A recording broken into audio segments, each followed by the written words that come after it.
It will be posted to our Community Maps Doc Center and the Living Atlas of the World discussion group on GeoNet. If you haven't joined our group on GeoNet yet, I highly encourage you to. It's where you'll find the latest Living Atlas and Community Maps information. If we have time at the end, I can show you how to access it. As you might have noticed, I shared a PDF that you can access from the top left corner of your screen. This document contains all of the hyperlinks that will be shown or mentioned in today's workshop. You can save this PDF by clicking File, Save As at the top left. Unfortunately, because we shared this PDF through WebEx, these links are no longer live, but you can copy and paste the text into your web browser. This document will also be posted with the video when the recording becomes available. We do have two great topics lined up for you today, but before we get started, I want to introduce you to a poll question that I'm going to open right now, and I'm going to encourage you to answer those three questions, and it'll help us better tailor the presentation. And the poll will be open for the next 5 minutes, so please feel free to answer those questions during that time. So you may have noticed that the name of this webinar has changed from Community Maps to the Living Atlas Community. This is in an effort to expand the scope of our webinar and the topics being presented. That brings us to our first speaker. Deane Kensok is going to describe the Living Atlas of the World and how it relates to community maps. Deane is the program manager for ArcGIS Online, and he's been at Esri for 9 years. After Deane has finished speaking, we should have some time for questions. Please feel free to type your questions in the chat window while Deane is speaking. Then Daniel Siegel will explain how hydrology fits into the Living Atlas of the World and show us some exciting demonstrations.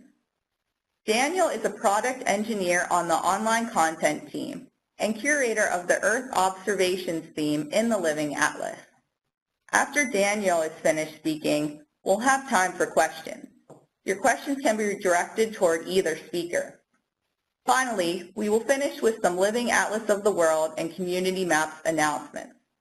Let's go ahead and get started with our first presenter. And I'm going to go ahead and give the presentation capabilities to Deane.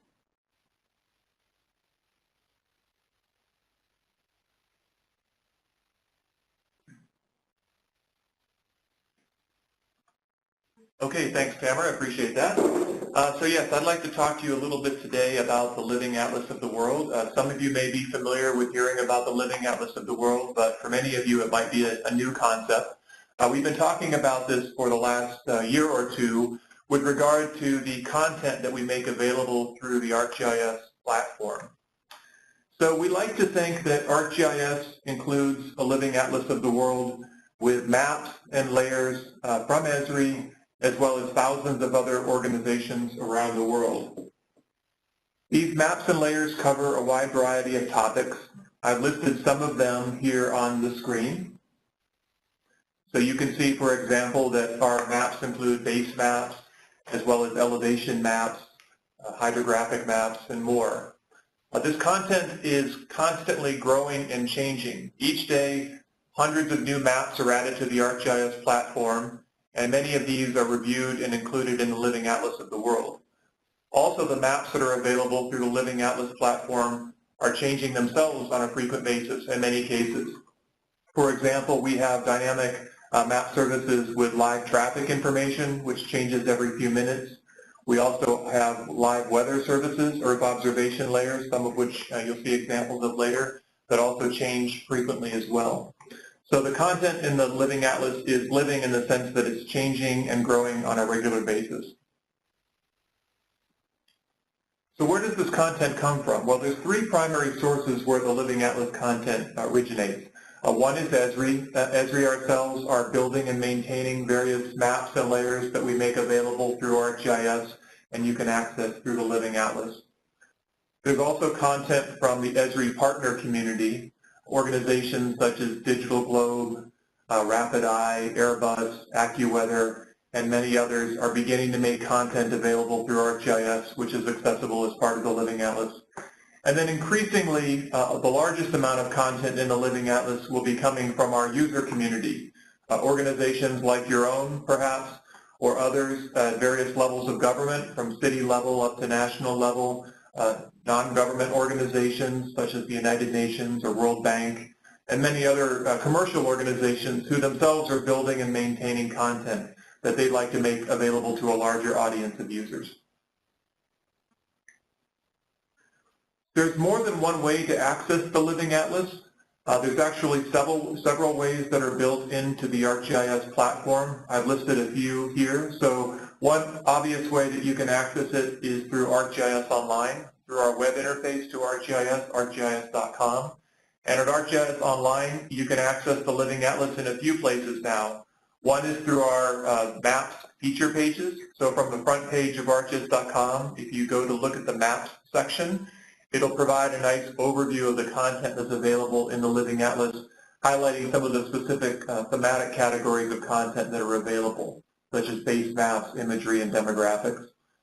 You can also access a larger set of that content through the gallery in arcgis.com in the Esri featured content section, where we promote several hundred items from the Living Atlas that are available for you to browse and discover. You can also access the Living Atlas while authoring maps through the Add Data option that's available. So you can browse Esri map layers that are available for users to add into their maps, which they're then saving and sharing with other organizations. Last summer, we introduced a Living Atlas of the World web application as a way to provide a more comprehensive view into the Living Atlas.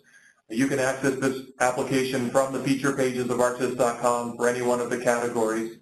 You can also find it within arcgis.com.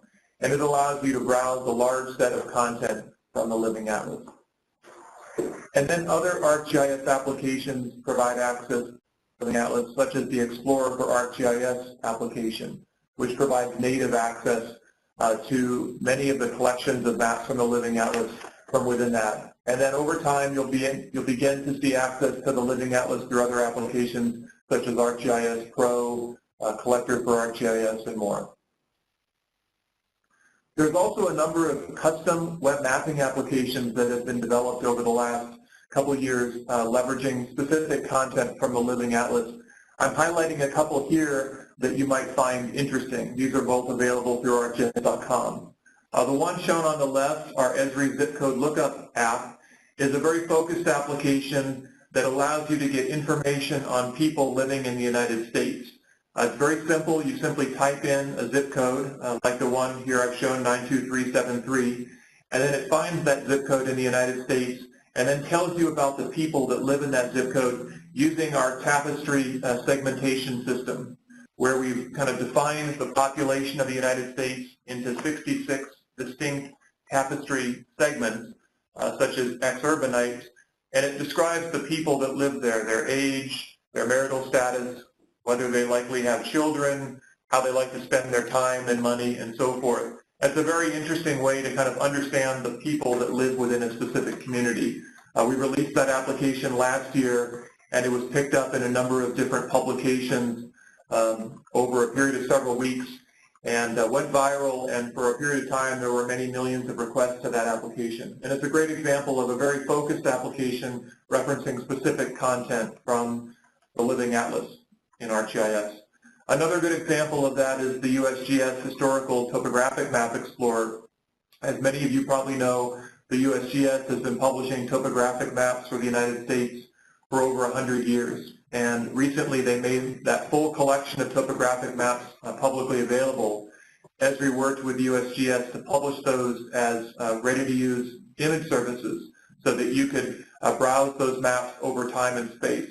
But to make them more easily discoverable, we worked with USGS to publish this Map Explorer application, which is also quite simple. You simply type in a place. It could be a city, like in this example, Redlands, California, where we are located here today. And then in the bottom of the application, it finds all the maps that cover that area. And you can see all the maps shown in rectangles are maps that are available for the past 100 or more years, going back to the late 1800s at various levels of detail, various scales. And you can select those maps individually to display them. So in this example, we're looking at a map from the early 1900s, and then you can compare that with other maps from later in the 20th century or more recently.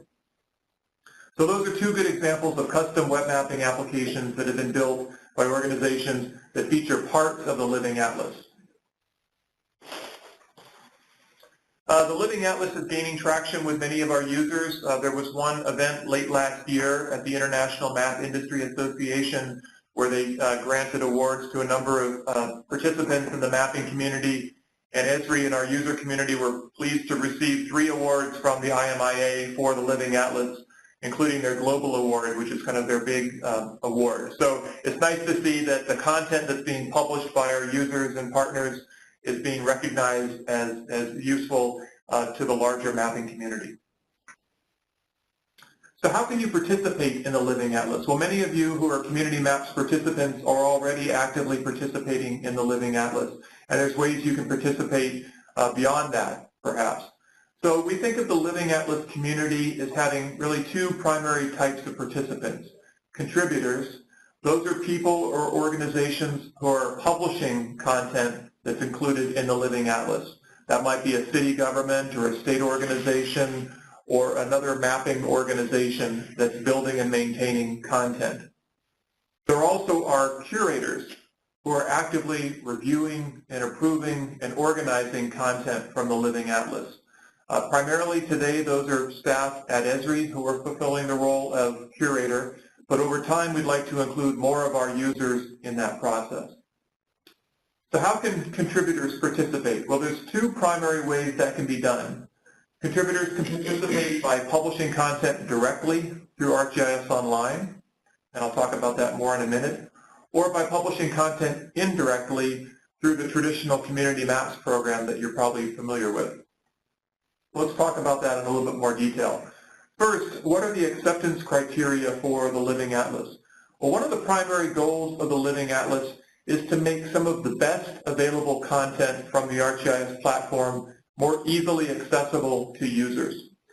In ArcGIS Online today, there are over 2 million items that have been published by users, maps, mapping applications, layers of various types that are accessible to users. And what we're looking to do is identify the best of these items that can be made available to a larger segment of users. And our curators are actively looking at these things, such as the quality of their cartography, the performance of the maps and layers, whether they include useful information graphics such as pop-ups, whether they include an appropriate legend. We also are looking for the information that's properly describing this content. Does it include the information necessary to make an informed decision about how that content can be used? So we'd like for this content to follow the best practices for sharing, include a descriptive profile for the user, include information in the item description about the content, what its source materials was, how often it's being updated, proper attribution, and so forth. And some of the links that Tamara mentioned before will give you information on how you can do that for the content you're publishing for ArcGIS Online. So let's go back to those 2 methods that I described. So for publishing content directly through ArcGIS Online, it's a simple process. First step, of course, is to create the item in ArcGIS.com using your ArcGIS Online account or your organizational account. You can create maps, or you can publish layers that you might have available within your organization. These layers can reference hosted services in ArcGIS Online, like feature layers or tile layers, or various ArcGIS server services, such as map services or image services or feature services. Or they could be other types of services, such as WMS, that you'd like to make available. So you can create layer items or web maps that reference these layers or other layers that are available through ArcGIS Online. As I mentioned, you'll then want to follow the best practices for sharing, make sure these items are properly described, and then share those items with everyone so they're accessible to the public at large. Currently, at this point, you would then tag that item in a way that we can discover. But as you may have heard about in a previous webinar, we have a new Living Atlas contributor app, which we'll be releasing very shortly, that will make it easier for you to nominate your content to the Living Atlas. And with this web app, you'll be able to sign in with your ArcGIS Online account and then review the items that you have in your account and then select the ones that you're interested in promoting or nominating to the Living Atlas. And then for that item, we'll do some automatic scoring of that item to determine how complete it is, how ready it is to be shared within the Living Atlas. And you can see an example of that at the bottom of this slide, where the item I've gotten ready to share has been scored with a score of 61 on a scale of 1 to 100, which means it's not quite ready to be included in the Living Atlas. And it gives me some information about what's missing in this. So I'm in the Details tab by default, and I can see that this item does not currently have a description. So I've gotten 0 out of a possible 8 points. So I can click the Edit button here and enter in an appropriate description, perhaps a 2 or 3 paragraph description of this item. And then when I save that, I will receive additional points for completeness. And when I get to be above 80, which is our current threshold for completeness that we want to consider for the Living Atlas, then the Nominate button will light up. And then I can click that and submit that item for consideration by one of our curators to go in the Living Atlas. So this tool, we think, will be a great way for organizations and individuals to quickly evaluate the readiness of their content for public sharing and improve the overall level of quality for the items that we feature within the Living Atlas. The other option that I mentioned is publishing content through community maps. And this is probably very familiar to most of you. I won't go into great detail here. Of course, the goal of the Community Maps program has been from the beginning to blend local authoritative data into one of many community map products that we make available through ArcGIS Online, such as our World Topographic Map, our World Image Map, our World Elevation Map, and so forth, to try to improve the quality of those maps with better data.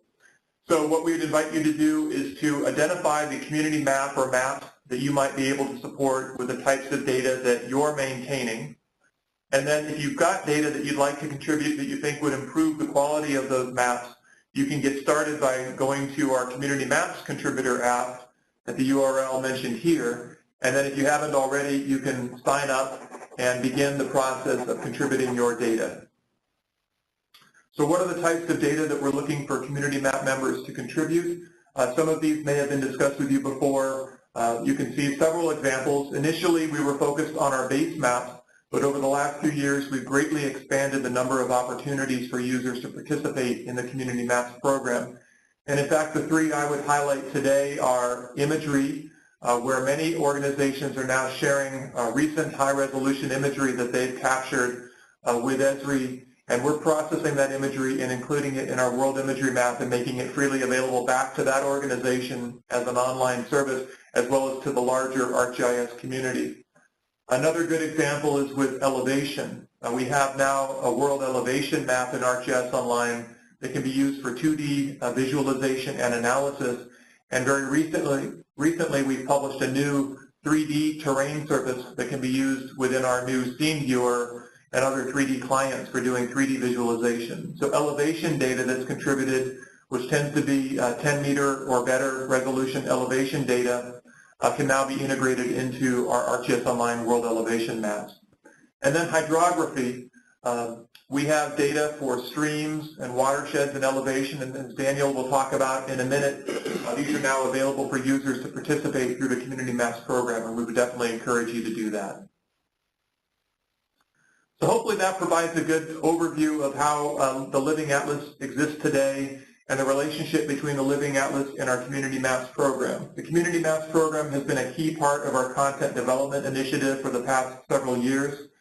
A Living Atlas initiative is now a driving theme for our content development, and we'd like to encourage Community Map participants to also be Living Atlas contributors and participants.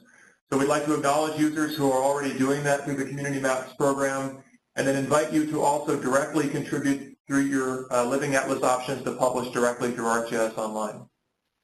So with that, I will hand it back to Tamara. Okay, great. Thank you, Deane. It was very interesting. If you have any questions for Deane, please feel free to type them in the chat window. Sarah from Oklahoma has a question. Her question is, how often are the maps and layers updated? That's a good question. And the answer is a vague one. It depends, unfortunately. It depends quite a bit on the maps and layers. For the base maps, which are our most popular maps, we do updates to those about every 2 weeks, typically. That doesn't mean that all the content is updated every 2 weeks, of course, but every 2 weeks we have a release vehicle where we include content, in most cases from our user community. Several communities each release go out, and then in many cases we'll do major updates such as all of North America or all of Europe. In other cases, such as our demographic maps, those might be updated on an annual basis. So for example, with our U.S. demographic data, we're currently hosting data from 2014 that we published last spring, and we'll soon be updating that data with our 2015 data within the next month or two. So I would say in general, the maps are updated from every few months to annually, but in some cases that's more frequent. Okay, great. Another question from Tim, are the layers and maps that are available through the Living Atlas free? That's a good question. The answer to that is in most cases, yes. The vast majority of content in the Living Atlas is freely available. In some cases, that means freely and anonymously accessible. So, for example, with our base maps, you can access them without being signed into ArcGIS Online at all. In many other cases, it means they're freely available to any user with an ArcGIS Online subscription account, which includes most of our user community. Most users with desktop or server or otherwise have an account. And so many of our services, such as our landscape analysis layers or our Landsat 8 imagery or our MAPE imagery, are freely available to all users with an organizational subscription. And then we use that subscription to grant them access, and if they'd like to share that with their public at large and make it anonymously accessible, they're entitled to do that as well. And then there is some content, such as our U.S. demographic maps, which are available to users with an organizational subscription for an additional fee. And that fee is based on credits typically, and it tends to be a pretty nominal fee. So for example, with demographics, 1,000 map requests cost 10 credits, which is the equivalent of about $1. So it's a pretty nominal fee, but it helps us to maintain that demographic data and keep it up to date and online. Okay, great, thank you. Now I think it's time to get started with Daniel, but before we switch over, let's go over the poll question and your answers. So I'm going to go ahead and share the results with everyone. And the first question was, have you heard of the Living Atlas of the World? And it seems that actually out of the participants who answered the poll question, most of you have. So that's good to know. The second question was, have you contributed to community maps or do you plan to contribute? And we had actually, out of the people that answered, most of you answered yes to that question also. And finally, do you work with hydrology data? And actually most of you do. So that's a good tie-in to Daniel's presentation. So I'm going to go ahead and switch the presenter now to Daniel.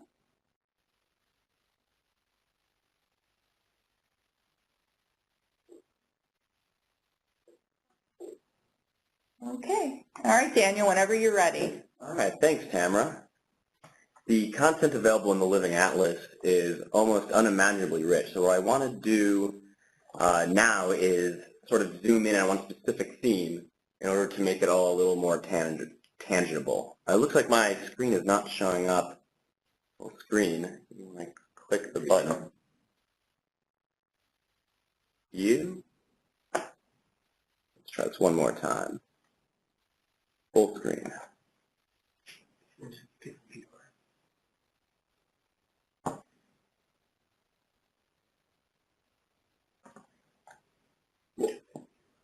Oh. What?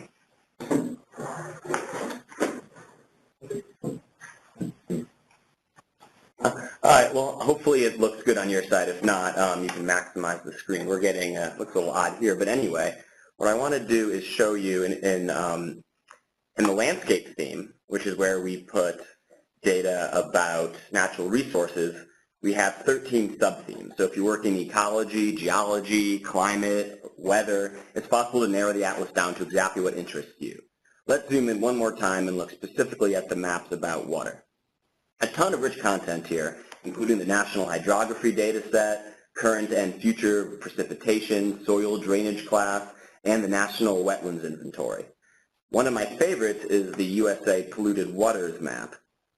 This was created by the EPA to show which streams and water bodies are listed by state agencies as impaired under Section 303D of the Clean Water Act. So I can quickly zoom to where I live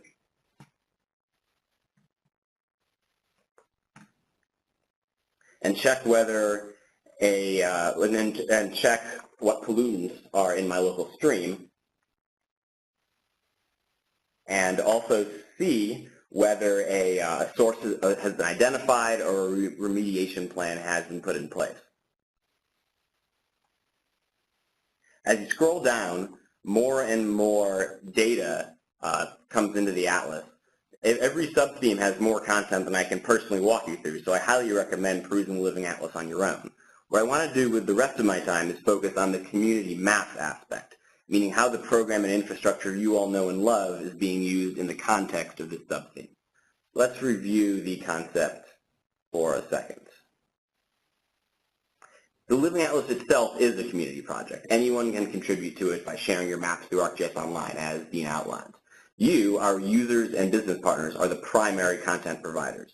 However, Esri also maintains a core set of maps for the Living Atlas, including the Topo Basemap, Imagery Basemap, and Elevation Service, all of which have been covered in previous webinars. If you want to contribute data to these maps, you can do so at communitymaps.arcgis.com. All contributions are loaded into a central geodatabase in the cloud, which powers our suite of map services. You may have noticed that when contributing to community maps through this web interface, there is a new category called hydrology layers. So now, instead of just collecting things like parcel data, roads, and imagery, we also can accept your streams, lakes, watershed boundaries, and flow direction rasters. These contributions are used in our 3 newest community maps products, the World Hydro Basemap, the Watershed Delineation Service, and the Trace Downstream Service. Our reference basemap product is called the World Hydro Basemap. This web map serves as the base layer for your water resource-related projects. It's designed to provide geographic context to hydrologic data with a clean, focused cartography and no strong conflicting lines that distract from the connectivity of the river network. Another unique feature of the basemap is that streams have varying width. This is based on mean annual flow rate, so you get a consistent view of where the water is in our landscape. This map is largely based on the Hydrosheds data set, which was contributed by the World Wildlife Fund. But in the United States, we use the National Hydrography data set to provide more detail at larger scales. We are already working with hydrographic agencies around the globe to fill in similar detail in other nations. So if you live somewhere with a good data set we don't know about, please consider contributing to the map. To dive in deeper for a second, let me show you this map in the ArcGIS Online web viewer. You can see it's actually 2 layers. The hydro reference overlay is the one built from your contributed hydrographic data. It's an overlay designed to look good over any base map at any scale, so you can quickly add surface water features to any of your web maps. Here you can see it over the Topo Basemap, over imagery, or over the dark gray canvas. But my favorite base for it is the multi-directional hillshade. So if we browse Esri map layers, which is powered by the Living Atlas, we have a host of other options, including this one right here. This is actually a community map product as well, built from your contributed DEMs, and we use a hillshade raster function on it to create this beautiful canvas that shows how the slope of the land forces the water into river channels and lakes. The hydro-based map is really the inspiration for the community maps for hydrology efforts. But once we started down that path, we realized that our users needed more than just a nicely designed reference map of water. They needed analysis tools that can simplify their jobs in GIS workflows. Because we have DEMs and flow direction rasters, we can go beyond the river network and tell you about what's going on between the rivers as well. For example, the trace downstream geoprocessing tool allows you to click anywhere in the world and it will show you the downstream flow path. Analogously, let me show you that actually working. It usually takes a few seconds because you're sending the point to us, and then our servers are calculating the result for you and sending a response back. So rather than having to download all of the flow direction and DEM data yourself, we have all that data on a central server, and we'll do the geoprocessing for you. Analogously, we have a watershed tool that allows you to click anywhere and see the upstream contributing drainage area. And remember, web services, meaning everything you see in the Living Atlas, work across the entire ArcGIS platform, not just in ArcGIS Online. So you can use these services in mobile applications, in Python scripts, and in ArcGIS for desktop. Let me show you how that works. You can connect to these tools as part of the ready-to-use services in our catalog, or just connect to the server on which the tools exist. And when you do that, you can see the Hydrology toolbox, which contains these tools. If we click on the Watershed tool, it allows you to click anywhere in the map or input a feature class with a set of points in it. And then we can choose the data set against which you want to run your analysis, and as well as control the snap distance, and optionally we can generalize the response watershed and return the snapped points if they have to be snapped to get onto a stream segment. So let's run that tool. We find that it generally takes around 5 to 15 seconds per watershed that you want to delineate. We'll process up to 50 watersheds for you at a time, and we'll respond with a feature class showing the watershed for each point. There's really never been an easier way to delineate watersheds. And once you have the response, you can perform analysis against it, save the watersheds to your local machine, or export them to hydrologic modeling software. It works globally at 90-meter resolution and 30 meters in the continental United States. Once again, we're working with other contributors to add more 30-meter data, starting with Australia's GeoFabric dataset. Before we finish up, I want to give you a sneak peek at our next community maps for hydrology project, stream gauges. We are looking for gauges that measure depth and or flow rate and that share their readings through live telemetry.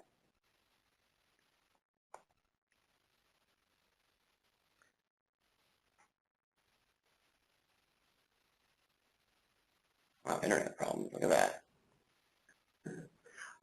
So you can click on any of these gauges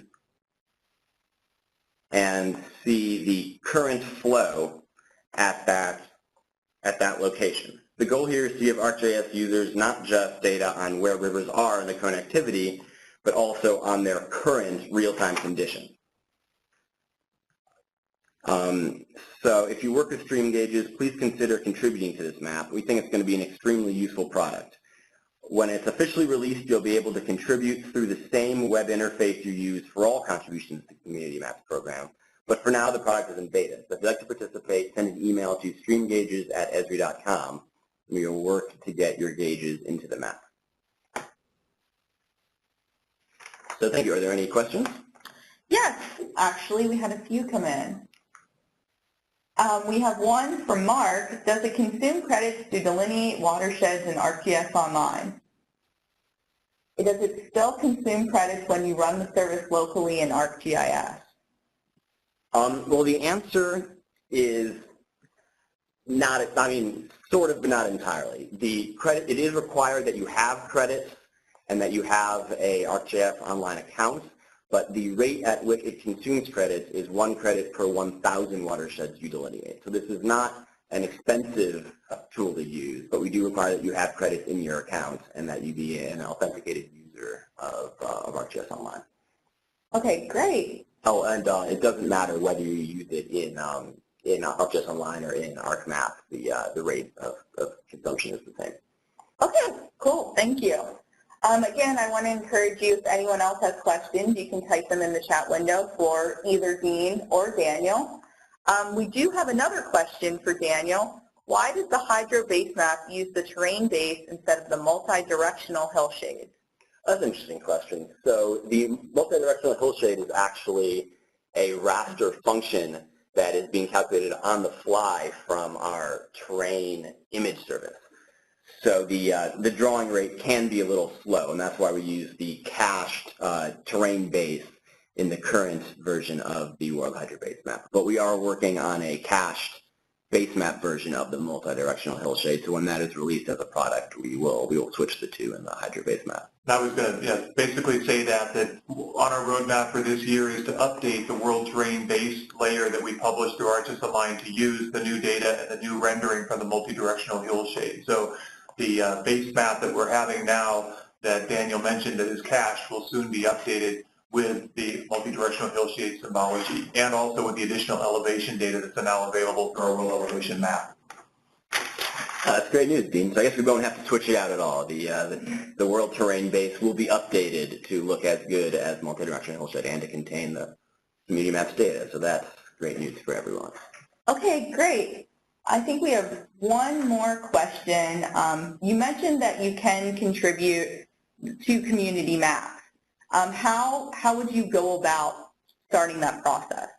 Well, for the stream gauges, it's a little more complex than for other data because you're not just sending us a package of data. It's a real-time service that we require you be sending live updates.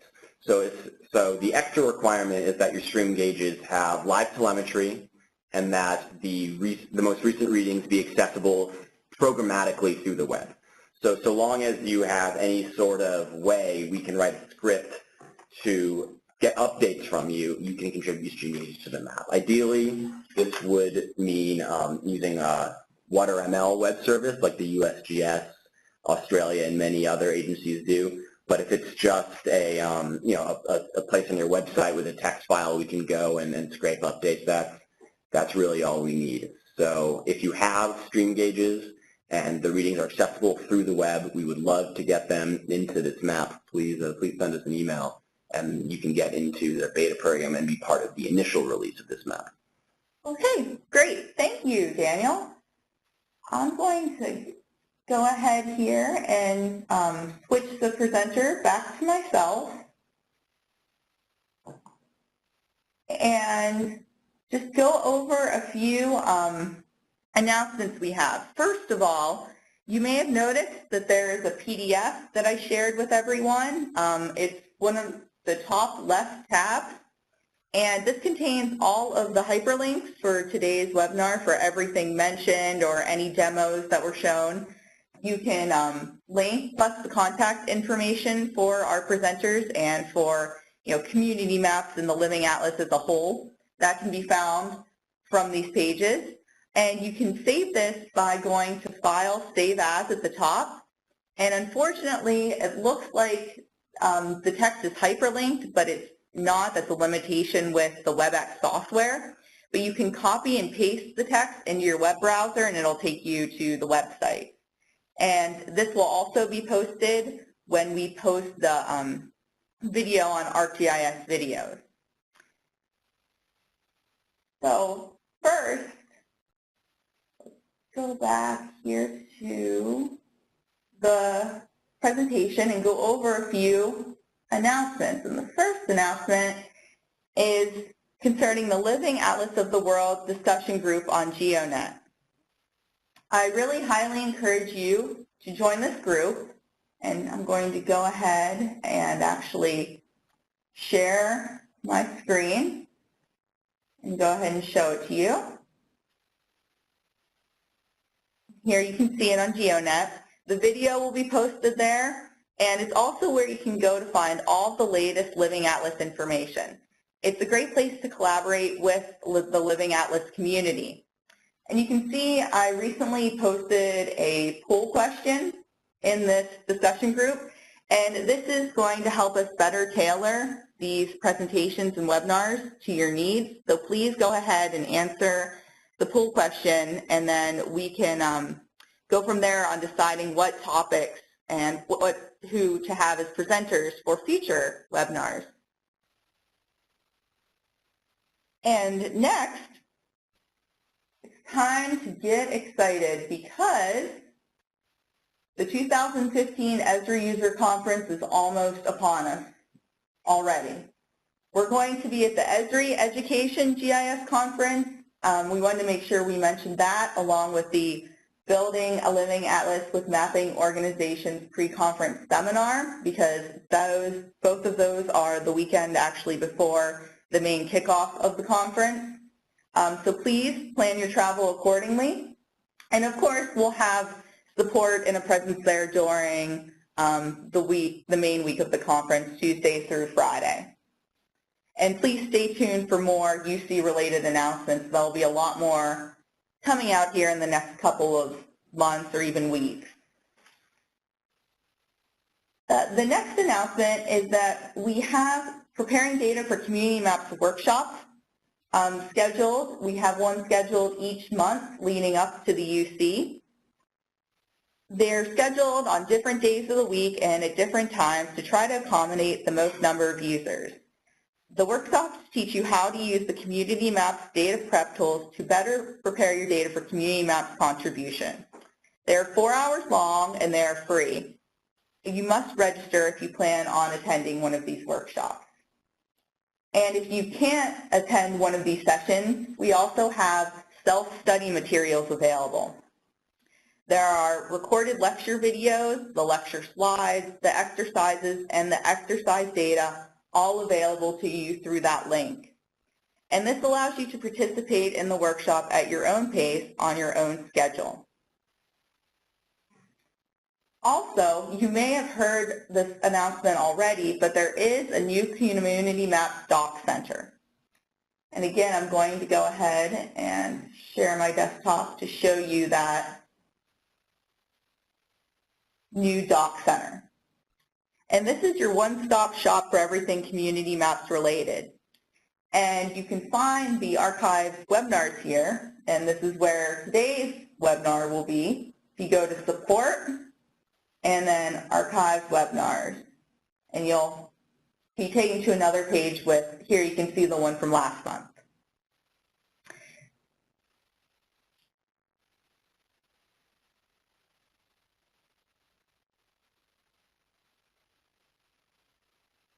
And last but not least, for this page, there'll be a newsletter released in the near future, in the next couple of months, Esri News for Community Maps program, so keep an eye out for that in your inbox.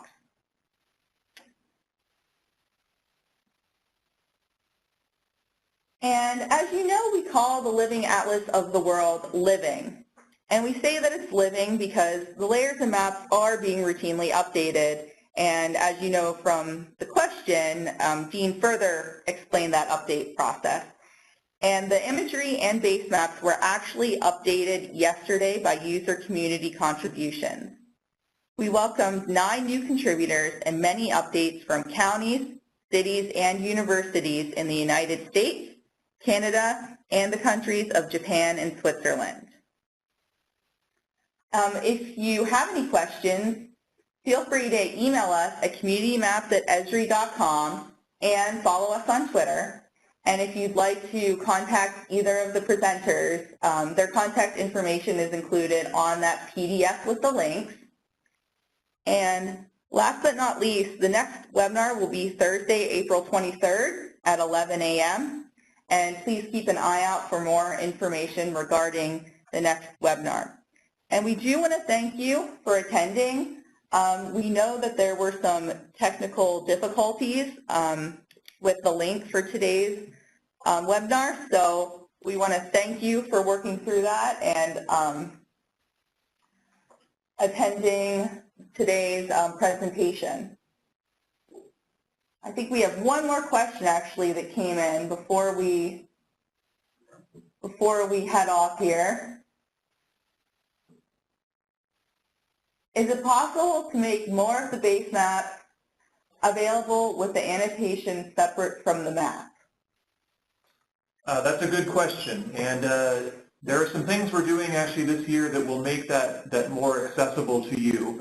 We are building more kind of what we think of as map sandwich layers, where we do separate the overlay information from the base layer in both in tiled raster format. But one thing that's coming out later this year that I think will be exciting to many of you is that we're going to be introducing vector tile base maps, where we deliver maps such as our street map and topographic map and canvas maps in vector format, which will allow you not only to turn on and off labels, but also to change the visibility and even the styling of other layers in the map, such as boundaries or transportation features. That'll be coming out later this year, and one of the primary drivers for doing that is to provide more flexibility for controlling visibility of features and layering of features within your map. I hope that answers your question. Are all the base maps going to be available as vector base maps? All of the maps that have vector-driven content in them will be. So our imagery map and our terrain-based layer will continue to be delivered as raster tiles just because of the nature of the content. But for maps like streets, topographic, canvas, oceans, that include substantial vector content that in the past we've rasterized as tiles, we will offer that as separate vector tiles that you can then restyle and change the visibility for. So we talked a little bit about this at the Developer Summit here earlier this month, if you were participating in that, and we'll be talking much more about that at the user conference this year. So stay tuned for information on that. If you'd like to get more details on that, that might be a great suggestion for a topic at a future Community Maps Living Atlas webinar. Yes, thank you, Deane. And again, I want to thank all of you for attending, and keep a lookout for topics that will be in the next webinar on Thursday, April 23rd. Thank you and have a great day.